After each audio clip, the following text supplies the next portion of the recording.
Welcome to the Scoop, NANP's monthly educational webinar series. I am your host, Andrea Granson, Education Program Specialist for the NANP. These webinars are recorded and everyone who registers will receive a link to the recording within the next 24 hours. NANP members can earn 1 continuing education credit for participating in Scoop webinars by taking the corresponding quiz, which can be found in the members area of the NANP website. Today's webinar will conclude with a Q&A session, so feel free to type in your questions as we go along so that we can get to as many as possible at the end of the presentation. Okay, so let's get started. Christina Vasilek is a licensed psychotherapist and mental health nutritionist. She is the owner, director, and instructor at the Academy for Addiction and Mental Health Nutrition and founder of Garden Gate Counseling. Christina has over 30 years experience providing training and supervision of interns and clinicians wishing to integrate nutritional awareness into their practices.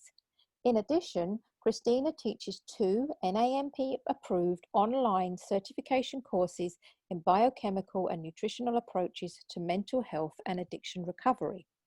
In this webinar, we will learn about amino acid therapy and nutrition for mental wellness. This powerful modality identifies and supports nutritional and biochemical causes of symptoms such as depression, anxiety, insomnia, addictive cravings, detox and withdrawal, pain and fatigue, using diet, nutrients, hydration, sleep, exercise, and stress reduction to support lifelong wellness. Welcome, Christina, and thank you for joining us today.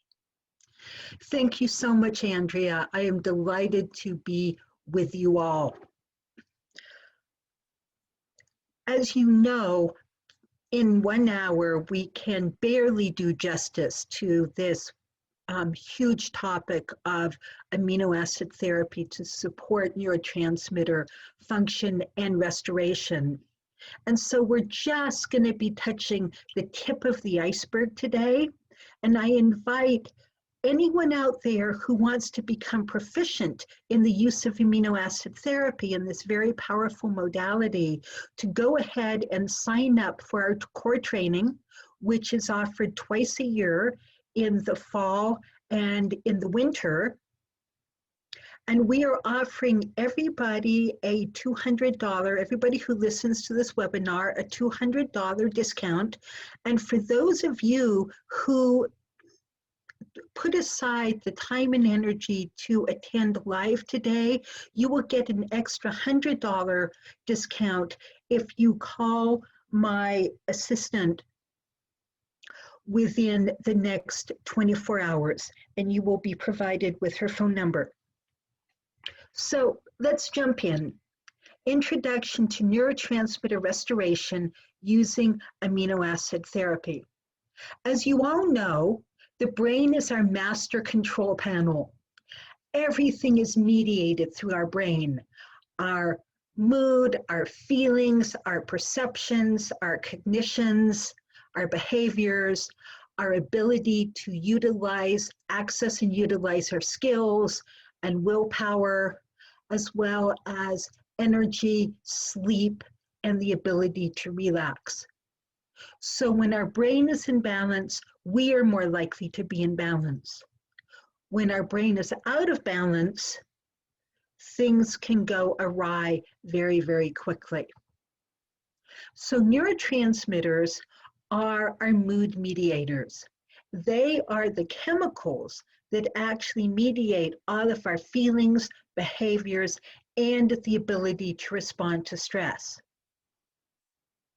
So depleted neurotransmitters may lead to symptoms such as depression, apathy, anxiety, and insomnia, as well as leading us to the desire to self-medicate to feel better using addictive substances, perhaps, such as nicotine or sugar, or all the way to heroin and cocaine.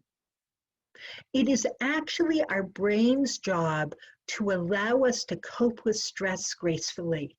Isn't that wonderful, that idea that, first of all, we can cope with stress gracefully, but that is our brain's job.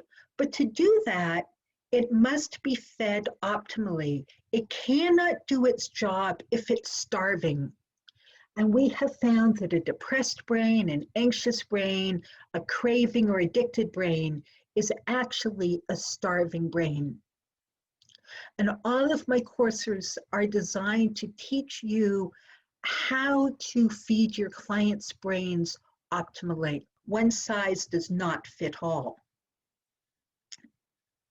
We always like to start with food. Food is not optional.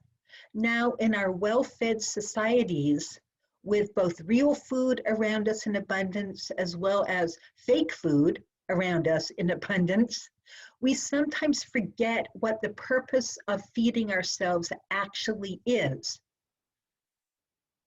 While food can give us comfort and enjoyment, and it can taste good, and it has a wonderful social component to it, food has a very basic reason, and that is to feed our bodies and our brains what we need and what they need in order to survive, but more than survive, in order to function optimally. As many of you know, recommended daily allowance of nutrients is really just the amount we need to survive, not the amount we need to function optimally. And that's a very important difference to keep in mind. So the brain actually requires certain nutrients to function. It requires adequate protein to provide animal amino acid precursors of the neurotransmitters, specific vitamins and minerals to act as enzymes and cofactors, because amino acids by themselves don't turn into neurotransmitters. They need these cofactors. Essential fatty acids, such as the omega-3 fatty acids and cholesterol, to facilitate neurotransmission, and then water.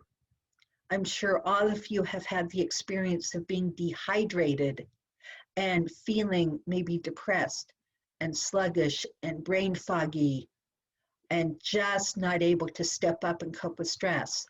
And then when you drink enough water, you rehydrate yourself, all of a sudden you're back on board and able to deal with whatever is thrown your way. So all of these are crucial. Now, neurotransmitters are made out of amino acids in the presence of vitamins and minerals. And for those of you who are a little more biochemically oriented, here are the chemical structures of the neurotransmitters that we are talking about in today's course, as well as my larger courses. So these amino acids come from high protein foods, especially our animal proteins, because they are full of the amino acids that actually feed the brain, as opposed to the muscle or other things that amino acids do in the body. But we can also get them from vegetable sources, beans, nuts and seeds, eggs, milk and milk products. There are several companies around the world that carefully grow these amino acids as well. And so we can buy purified amino acids, I think of them as purified food, over the counter. So amino acids, this is just a little bit of review, are molecules which form the building blocks of the human body. They're found in food, specifically protein, and clumped together to form protein. When this protein is digested, and this is why our digestion and our absorption needs to be optimal, it is broken back down into its component amino acids, which are absorbed into the bloodstream and go everywhere in the body, accomplishing many diverse tasks to make our muscle and our skin and our digestive enzymes and our blood cells, etc., etc. But very specific amino acids also cross the blood-brain barrier and create neurotransmitters in the presence of specific cofactors, vitamins and minerals, as well as some other enzymes. And research shows, as well as clinical practice, that these ingested amino acids cross the blood-brain barrier and create new neurotransmitters to the point that you can actually feel the effect in as little as 1 to 20 minutes, depending upon delivery methods.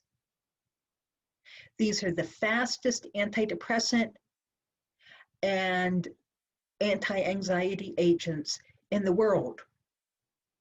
And what's lovely about them is that they are anti-addictive, because rather than depleting neurotransmitter stores over time, as most mood-altering chemicals do, they are actually rebuilding your neurotransmitter systems and even upregulating them.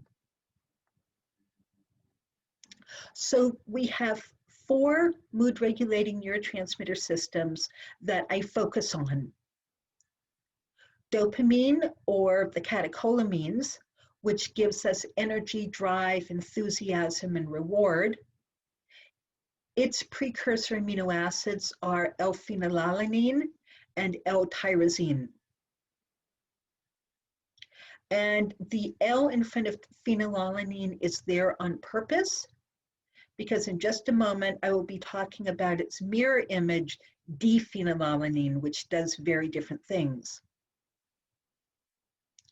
Serotonin gives us self-esteem, humor, flexibility, mellowness, and helps with sleep, both by relaxing the mind and by turning into melatonin, which is our primary sleep hormone.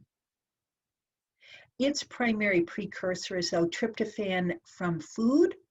L-tryptophan turns into 5-HTP, and we can also buy both of those over the counter. GABA gives us muscle relaxation, the ability to flow and cope with stress, and allows us to relax enough to sleep. GABA is an amino acid as well as a neurotransmitter. And there is controversy out there about whether GABA, because it is a neurotransmitter, is small enough to cross the blood-brain barrier. These neurotransmitters are large molecules, and so typically they do not get across the blood-brain barrier. So there's a lot of speculation as to why GABA seems to work beautifully to relax most stressed people. And even very low dose GABA, such as 100 milligrams, can work beautifully. There are 2 theories. One is that when we're under stress, not only do we have a leaky gut, but we also have a leaky blood-brain barrier that can allow the GABA molecules to cross more effectively. But there's also some speculation and a little bit of evidence that there's a GABA transport system that actually carries the molecule across the blood-brain barrier. Either way, we know that for people who need it, it is very effective. We'll be talking more about it in a minute. There are other GABA supporting nutrients such as taurine, inositol, theanine, and glutamine. And then we have the endorphins. The endorphins are very long chain neurotransmitters made up of a lot of amino acids, but unlike the other 3 neurotransmitter systems, endorphins are actually cleaved off a mother molecule called POMC. And POMC is made in the brain from a lot of amino acids. Now, because we don't make endorphins directly out of amino acids, we actually use the synthetic amino acid D-phenylalanine, which we'll be talking about more in a minute, to support endorphin activity. So let's start with the catecholamines. Dopamine creates the spark in life. It's associated with confidence, ambition, motivation, reward seeking, focus, and the ability to solve problems. It's responsible for persistence and determination, and also integrating information from different sources to creatively develop solutions.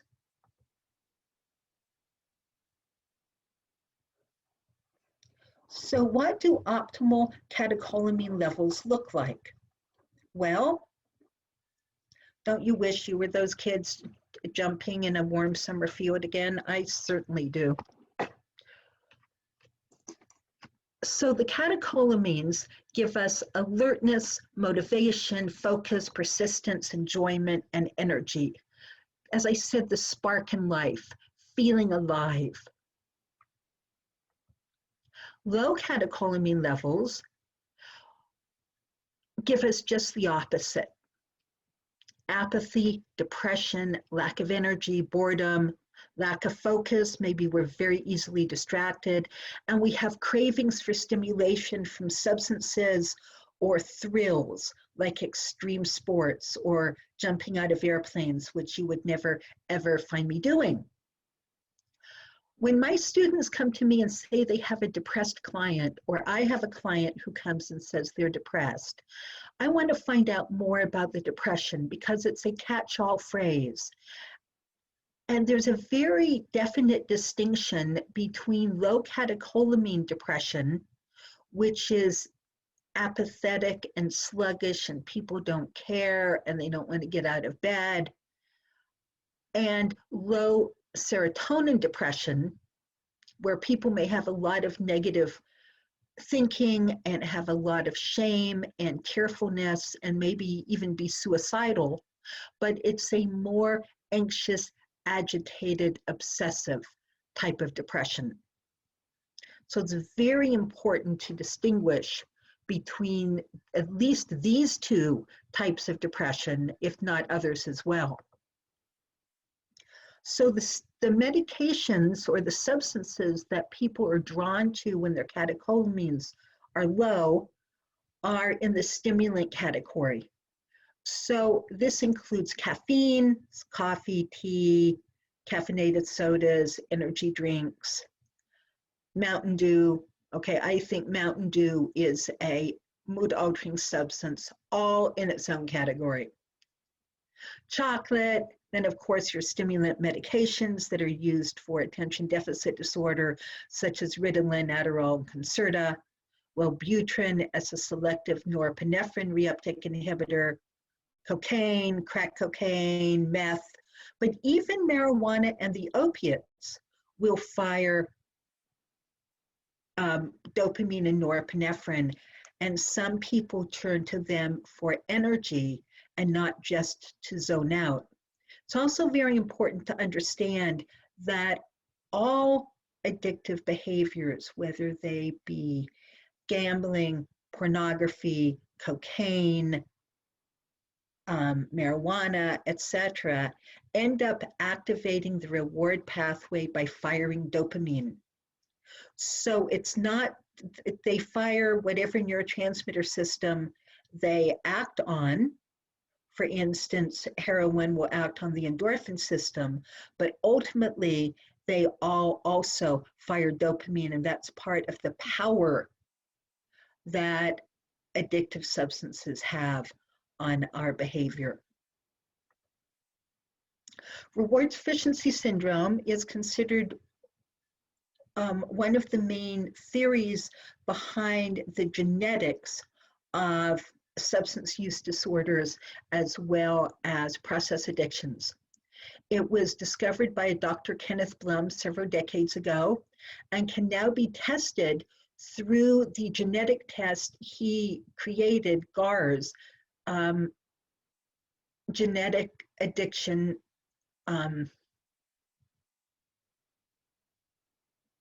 oh gosh, what is that?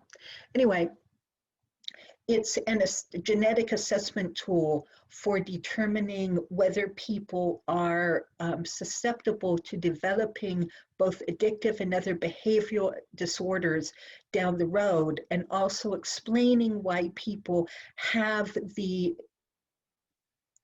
behaviors that they currently have or are in recovery from. So it's characterized by both a genetically influenced deficiency in dopamine 2 receptor sites, but also in the entire reward pathway. And it's very interesting because all the neurotransmitters end up impacting the firing of dopamine in the reward pathway. So this will lead to low dopamine activity and a resulting lack of normal enjoyment, which in turn leads to the full range of addictive behavior throughout an addicted family system. This could be substance abuse or substance use disorders, eating disorders, and even process disorders such as gambling, sex, pornography, etc.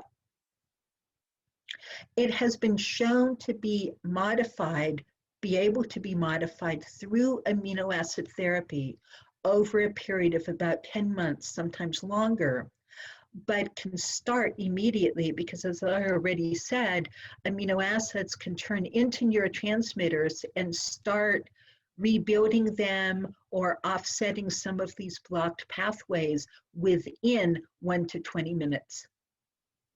Very, very powerful stuff. So how are catecholamines created? Well, the amino acid L-phenylalanine turns into tyrosine. Tyrosine turns into L-dopa. L-dopa turns into dopamine, which is the first neurotransmitter in the catecholamine system, which then turns into norepinephrine or noradrenaline, which then turns into epinephrine, otherwise known as adrenaline. All of these have somewhat different actions.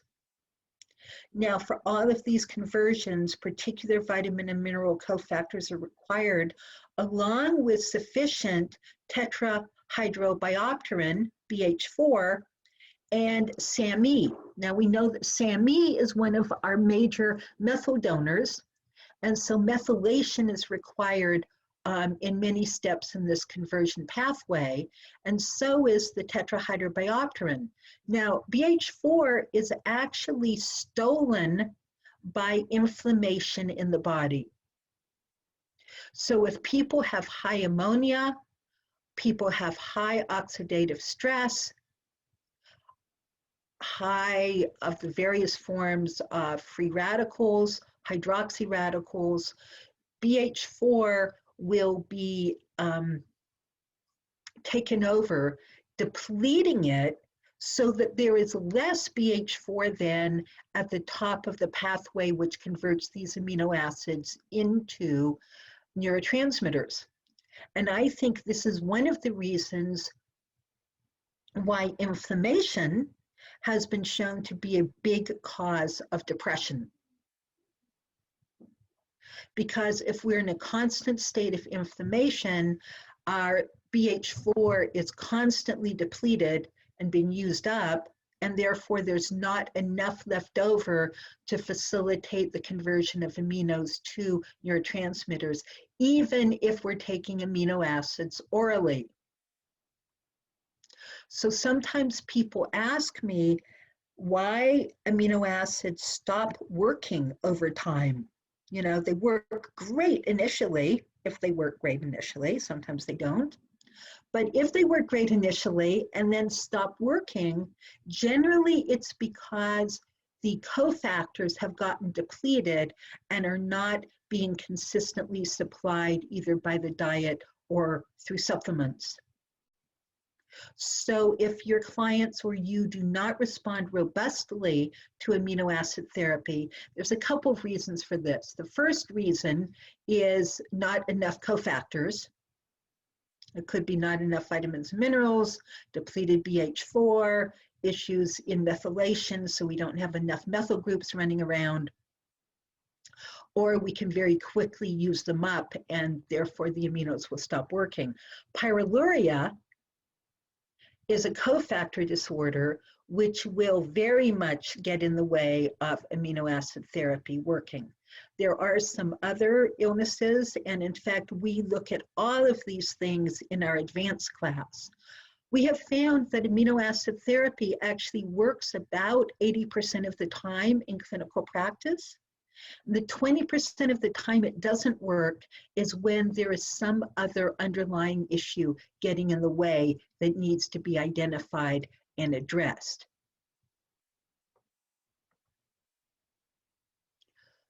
So that was just a little sideways there. Getting back to the catecholamines, to restore them, we need a high protein diet to provide the amino acid L-phenylalanine and tyrosine. And we need to make sure that the protein is optimally digested and absorbed. But we can also take L-phenylalanine or tyrosine in supplement form. I tend to not supplement with L-phenylalanine very much. I pretty much just stick with tyrosine. And occasionally I will use the herb Mucuna pruriens as a source of L-dopa. The omega-3 fatty acids also support dopamine production and give us energy, drive, and motivation. So I will, if somebody's presenting with a low catecholamine depression, I will make sure that their omega-3 status is optimal. With the tyrosine, you generally, well, with any of the amino acids, you generally want to start with a low test dose of 1 capsule. Some people are extremely sensitive, even just to 1 capsule. And in this case, sometimes all you need is a fingertip dose. And then sometimes you need 3 capsules to get a response. So we really want to trial with our clients to find out what the optimal dose is. You increase the dose until symptoms are relieved. Doses can be given up to 3 times per day in the morning, say rising, mid-morning, and early afternoon. You want to avoid later doses, as in most people, they may interfere with sleep, although there is a small subset of people with ADHD, attention deficit hyperactivity disorder, with hyperactivity, who can use tyrosine as a sleeping pill. Now, I'm not quite sure what's going on biochemically with this, but I do know that it happens, just not very often. So that's dopamine and the catecholamines. So we will use them to also help detox people off methamphetamine and cocaine and reduce the withdrawal symptoms and cravings from these stimulant medications. We will also use it to help people wean themselves off high amounts of coffee. So moving now on to serotonin, and as you can see, this pretty photograph here is actually an electron microscope photograph of the neurotransmitter itself. I like the way it kind of looks like waves. Serotonin has a lot of functions in the human brain and being. In terms of mood regulation, it's what gives us positive outlook, emotional stability, self-confidence, emotional flexibility, and sense of humor. Its other functions are pain and appetite regulation, the circadian rhythm, as it creates melatonin, and it's very sensitive to changes in light, weather, and temperature. So when the light lowers, as in the late afternoon and evening, or in the winter, serotonin drops. So symptoms of low serotonin are an anxious, agitated depression that may include tearfulness, social anxiety, and low self-esteem. It can be associated with panic attacks and phobias. There's a lot of worry or rumination or obsessive thinking that can keep people awake at night. A lot of obsessive behaviors and thinking, so rigidity, difficulty letting go of grudges, perfectionism, needing things to be just right, are all signs of low serotonin. And low serotonin can also contribute to irritability, rage, and violence.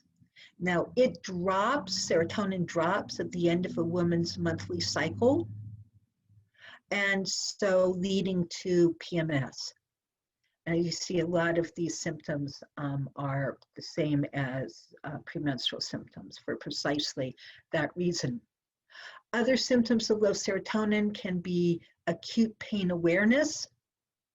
So stress depletes all of our neurotransmitters, but when pain, which is a stressor, when we've had chronic pain, it depletes both serotonin and the endorphins, leading to increased pain awareness. So it's sort of a vicious spiral here. Low serotonin can also lead to sugar and carbohydrate craving and bulimia and compulsive overeating. So supporting serotonin is a huge tool in our toolbox for addressing certain eating disorders. Now, because serotonin can drop in the late afternoon and evening, we may have afternoon and evening cravings for substances that are stronger than during the rest of the day. We may be more susceptible to seasonal affective disorder, have increased hyperactivity, and may have this very specific sleep issues.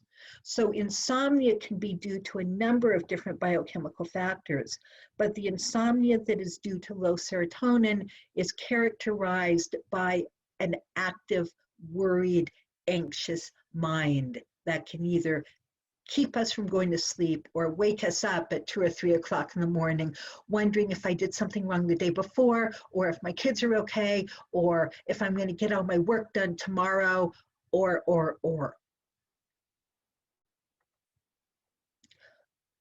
So the substances that people are drawn to when serotonin is low include alcohol, sugar, starches, marijuana, and ecstasy. And there's a reason why happy hour is at the time it is, right? Generally between 4 and 6 o'clock at night, maybe 5 and 7 during the summer, when the light is beginning to lower, the sun is going down, serotonin starts dropping, and we have an urge to consume substances that will fire serotonin. So serotonin itself does not cross the blood-brain barrier, but both 5-HTP and tryptophan do. Now, tryptophan competes with tyrosine and branched-chain amino acids for transport. So it's really important to take tryptophan by itself or with carbohydrate foods, but not with other amino acids or with a high-protein meal. Tryptophan turns into 5-HTP, which turns into serotonin, which then turns into melatonin and helps us sleep.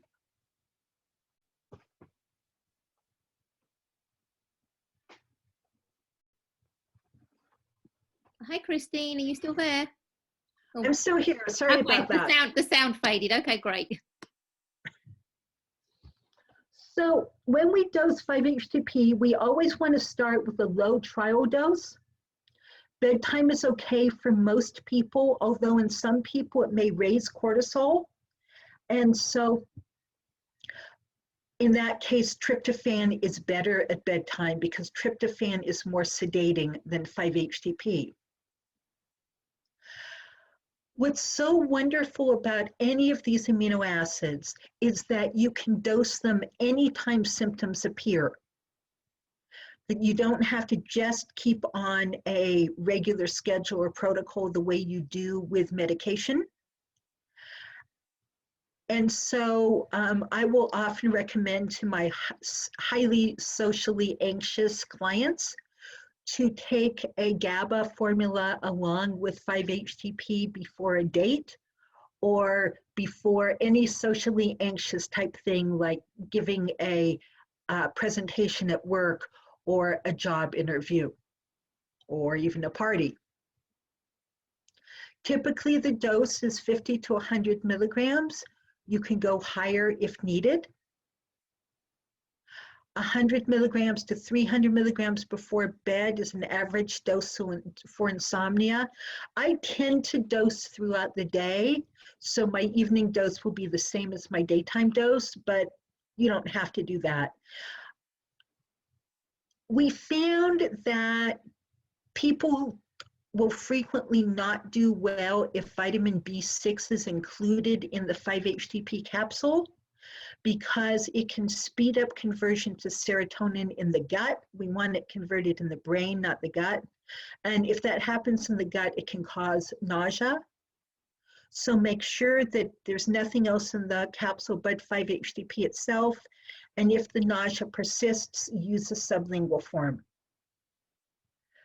Some people do equally well with 5-HTP and L-tryptophan and can move back and forth. Other people do better with one or the other. 50 milligrams of 5-HTP is equivalent to 500 milligrams of tryptophan.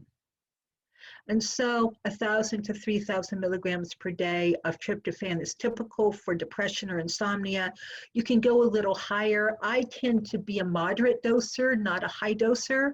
So if 400 milligrams of 5-HTP or 4,000 milligrams of tryptophan aren't giving me the robust type of response I'm looking for, I'm not going to keep going up.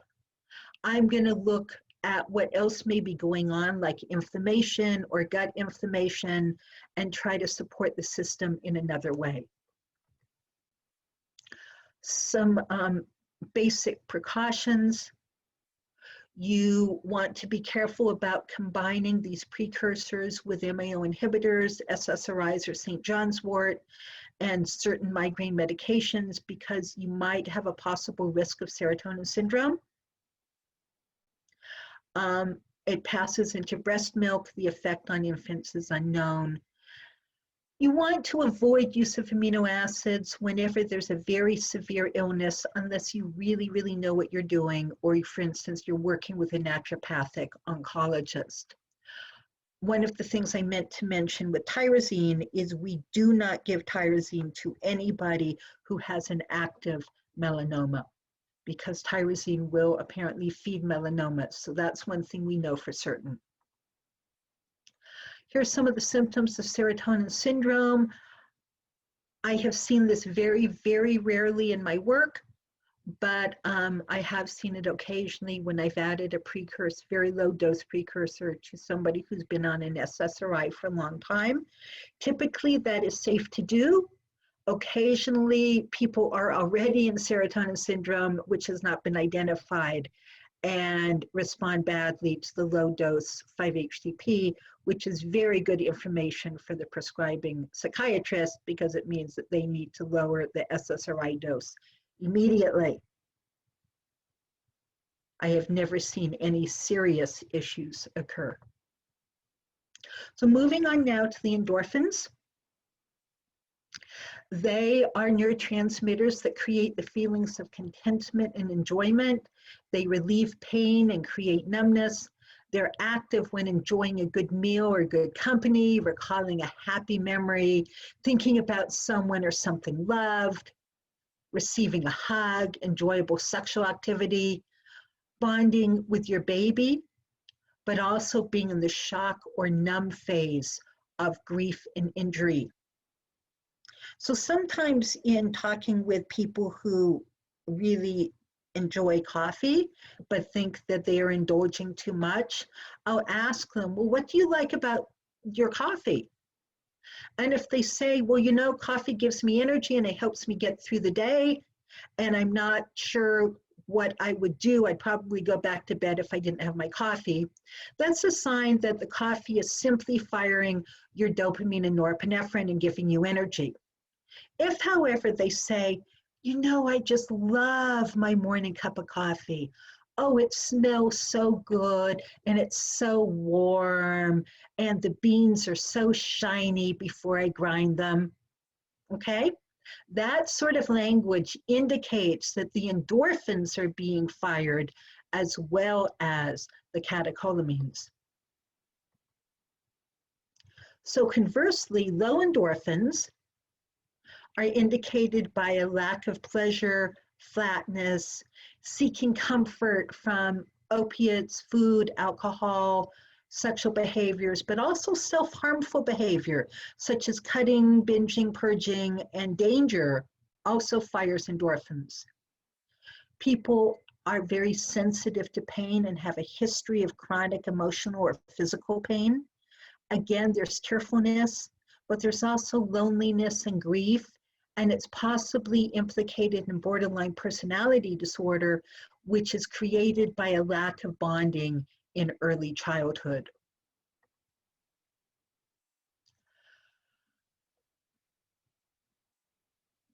The opiate medications fire the endorphins, so OxyContin, Percocet, fentanyl, others, heroin, but also marijuana, alcohol, sugar, and the behaviors we just mentioned.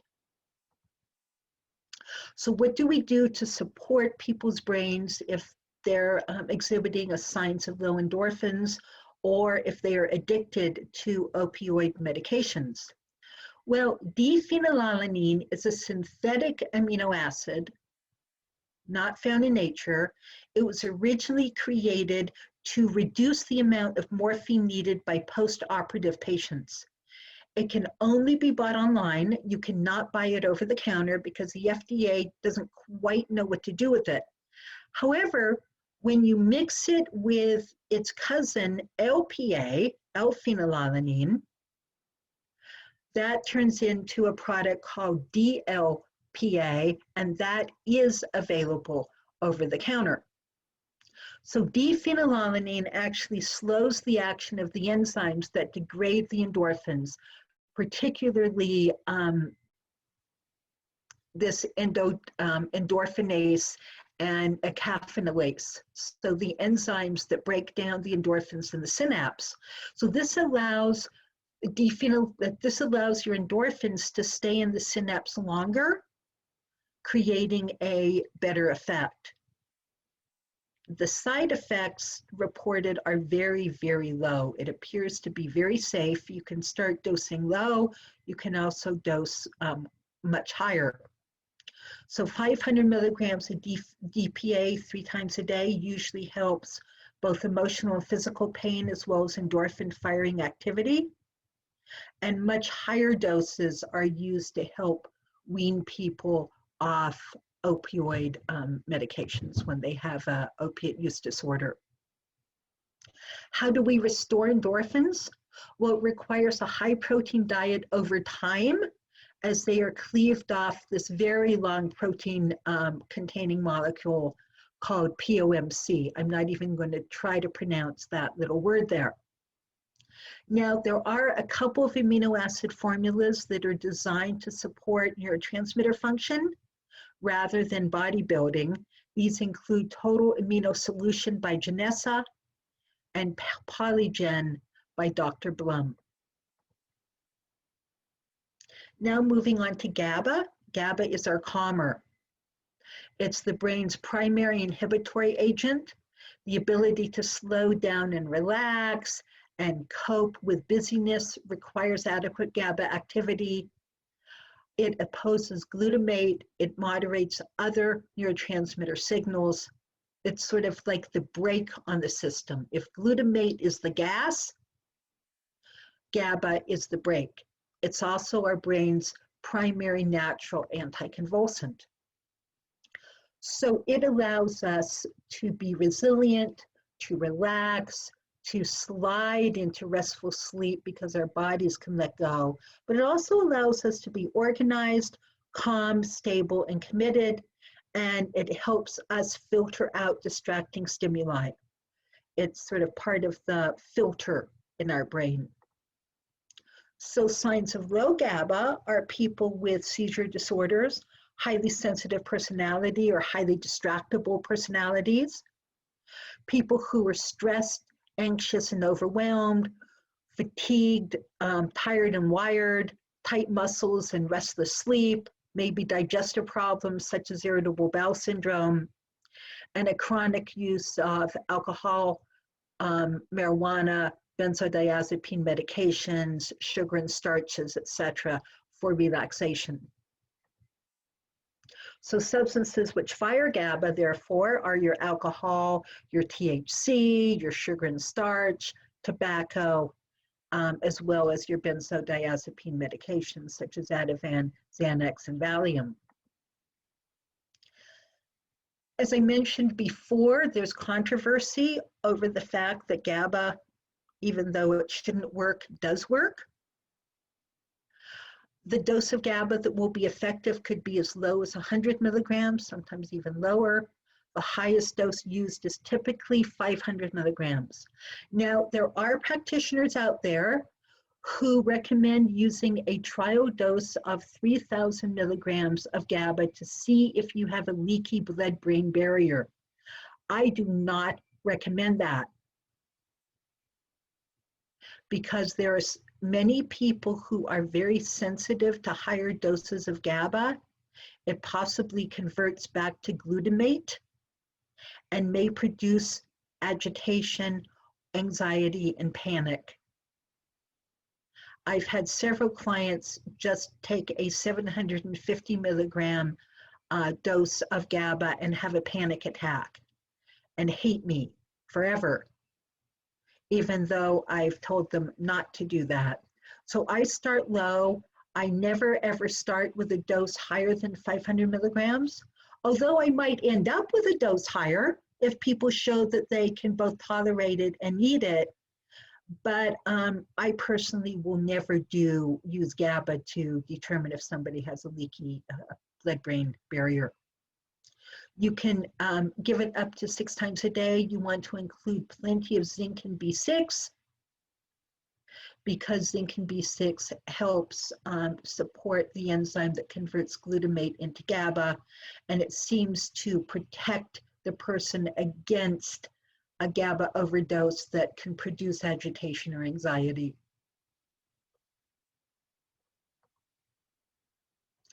I really love theanine as one of my GABA support nutrients because it produces a calm alertness through partially blocking glutamate receptors, norepinephrine, cortisol, and adrenaline. It also enhances dopamine, serotonin, and GABA. It's great for the ADD if any of you have attention deficit disorder, and when your brains get overwhelmed, your anxiety starts going up and you start spinning, you don't know where to start, and then it becomes way too overwhelming and you freeze and run away and procrastinate. Theanine, in my experience, 100 or 200 milligrams at a time, stops that whole panic process and allows people to get through their to-do lists in a nice, sedate, organized manner. There's several GABA formulas out there. Some of my favorite are GABA Calm or chewable GABA, which are sublingual. They look like candy. Children can take them in a little candy tin and won't have to go through the nurse. A lot of people just love these because they take the edge off. True Calm is a moderate dose capsule formulated by Julia Ross, and then there's some others as well. When we are supporting people's brains, when they're trying to detox from either benzodiazepine or alcohol, you need to encourage your clients to go very slowly. It's very dangerous for somebody to cold turkey off benzo or alcohol because they can go into seizures due to low GABA activity in the brain and can even die. Benzodiazepines may be the hardest drugs to withdraw from, and it may take several months to years. Patience and caution are required, and using theanine, GABA, and some of these other supportive amino acids can be tremendously useful. So that is the end of my little presentation. Thank you all for listening. And if you would like to learn more and become proficient in the use of amino acid therapy, I invite you to join us for our next cohort. We offer our level 1 training twice a year in the winter and in the fall. And if you decide that you want to sign up for this course as a thank you for taking the time to attend this presentation live, please do go onto our website and use the register by phone button to sign up, or call my administrator and let her know, because we're going to be giving you a $300 off the regular price. Her phone number is 315-391-0822. So we have 2 trainings, the 5-month core training, which is amino acid and diet therapy, and then an 8-month advanced training that looks at all the other reasons why amino acid therapy might not work robustly. Thank you all very much, and now I'm open for questions. That was fantastic, Christina. Thank you very much. So I have some questions here. So I've got Jane Reynolds. She says she's heard that high serotonin and high dopamine can also cause OCD. Have you seen that in your experience? So obsessive compulsive disorder. I have heard that that is the case. I have actually not seen that. Typically, my OCD clients do respond well to serotonin support. Okay. All right. Jane has another question. She says, on your point about not taking serotonin precursor amino acids with dopamine precursor amino acids, does that mean that you don't recommend formulaic supplements with multiple amino acids in them? So that's a really interesting question, because there's a lot of really excellent formulas out there that people enjoy very much.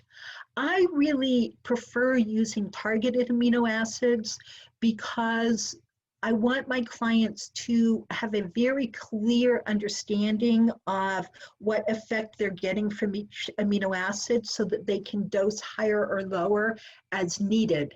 And when you have a combination, you don't get that type of subtle tweaking allowed. Right. Now, when I say I don't use them together, I might use them both in the same day. I'm just not going to dose them together. Okay, and that makes sense, right? I hear what you're saying. So that the client is sort of empowered and can, you know, recognize the difference. What's working, what's not working, what do I need more of? No, that makes a lot of sense. Yeah. And then Jane's also asking, do you use any testing to look at current neurotransmitter levels, like the OAT test, which I've also recently done and just came up with low dopamine, or urine-based neurotransmitter testing? Is there anything that you recommend? Yes, I love the organic acids test. I think it can give us some excellent information about neurotransmitter levels, and especially if tryptophan is going down an inflammatory pathway rather than a helpful pathway. I am not so enamored with urinary neurotransmitter tests themselves, because these metabolites are going to reflect more what's happening in the gut and possibly the immune system, and not necessarily the brain. Okay, fantastic. So Lorena Graham, she's saying, what was the herb that you mentioned? St. John's wort. Ah, okay, so as a contraindication, right? Is that, yeah? Well, yes, and again, that's interesting because St. John's wort works as a mild SSRI, and I think in Great Britain, you would know this better than me, Andrea. I've heard that it's used as a prescription medication. Yeah, but I think you can even get it over the counter. Well, okay. You certainly could. Yeah, it was kind of one of the go-tos that people did before they perhaps sought medical or professional help. Sure. Yeah. So it is a great adjunct, actually. You know how I said that I'm not going to keep increasing my dose of either 5-HTP or tryptophan if it's not working as robustly as I want it to? Well, one of the things I might do is cautiously add a St. John's wort to just kind of improve the body's utilization of serotonin. But again, if you go way too high, you can always run the risk of serotonin syndrome. Okay. Okay, and then I've got Chris Engin here. I'm an alumni of the Academy, and this is a fabulous class. And it says, feel free to contact me if you want to reference and to discuss more. So thank you, Chris. I don't know if anyone can see, but Chris has put his or her, sorry, I'm not sure if it's a male or female, but put her. Her. Okay, Chris has put her email address there. Teresa, does the training include coaching to try these protocols with our clients as we are learning? Yes, it does.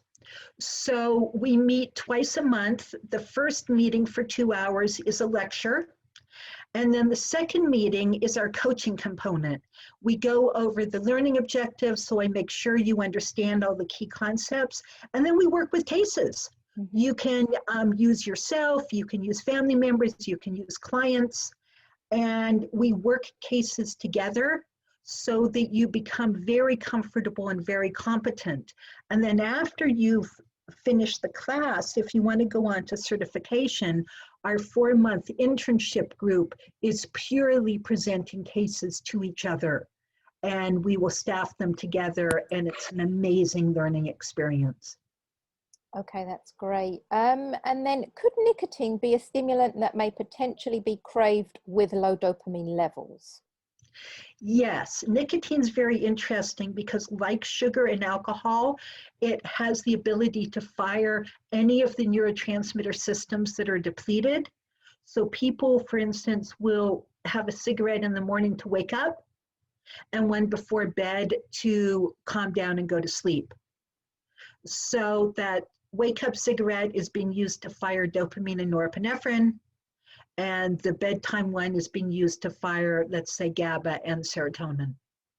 So you would need different amino acids to support somebody coming off nicotine at different times of the day, depending upon what the reason is. Now, all of this leads to the assessment tool we use, which we call the amino acid therapy chart. It was designed by Julia Ross, whom some of you know, who wrote the book The Mood Cure, which is sort of the Bible of amino acid therapy. And by the way, she's in the middle of rewriting it, and the new version should be available, I think, in the spring. So she and Dr. Charles Gant developed this symptom chart, which is correlated with, we know what the symptoms of low levels of neurotransmitters are. And so this chart is very, very accurate in reflecting neurotransmitter status.